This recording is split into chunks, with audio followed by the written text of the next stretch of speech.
মেয়েটি একটি ভয়ঙ্কর পাপ করেছিল, তাই শাস্তি হিসাবে তাকে জীবন্তই মমি বানিয়ে পাথরের কফিনে বন্দি করে মাটিতে পুঁতে দেওয়া হয়। হাজার হাজার বছর পর কিছু মানুষ অজান্তে মাটি করে তাকে বাইরে বের করে আনে। কফিনটি বাইরে আসার সাথে সাথে আকাশে এক ঝাঁক কাক দেখা যায়, যা মৃত্যুর সংকেত বহন করছিল।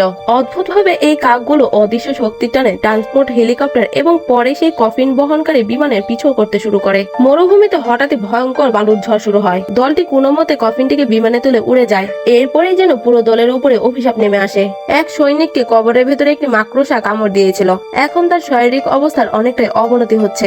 জেনে কফিনের লেখা দেখে বুঝতে পারে ভেতরে বন্দি মেয়েটি মিশরের রাজকুমারী ছিল, যার নাম ছিল আমানাত। সৈনিকটি হঠাৎই পুরোপুরি পাগলের মতো কফিনের দড়িগুলো কাটতে থাকে। কর্নেল এগিয়ে আসলে তাকেও হত্যা করে। এরপরে সে বাকিদের উপরে হামলা করে। প্রেসার কেবিন হওয়ার কারণে কেউ তার উপরে গুলি চালাতে পারছিল না। কিন্তু সে যখন জেনের উপরে হামলা করে তখন নিক বাধ্য হয়ে তাকে গুলি করে, কিন্তু তবুও তাকে থামানো যাচ্ছিল না। মনে হচ্ছিল সে যেন মানুষ নয়। বাইরে কাকগুলো ভয়ঙ্কর ভাবে বিমানের উপর হামলা চালাচ্ছিল।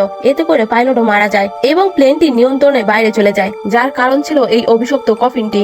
জেনিকে একমাত্র প্যারাশুটে দিয়ে নিক তাকে বাইরে বের করে দেয় এবং নিজে বিমানের সাথে নিচে পড়ে যায়। গল্পটি এখানেই শেষ নয়। মর্গে হঠাৎই নিকের লাশ উঠে বসে।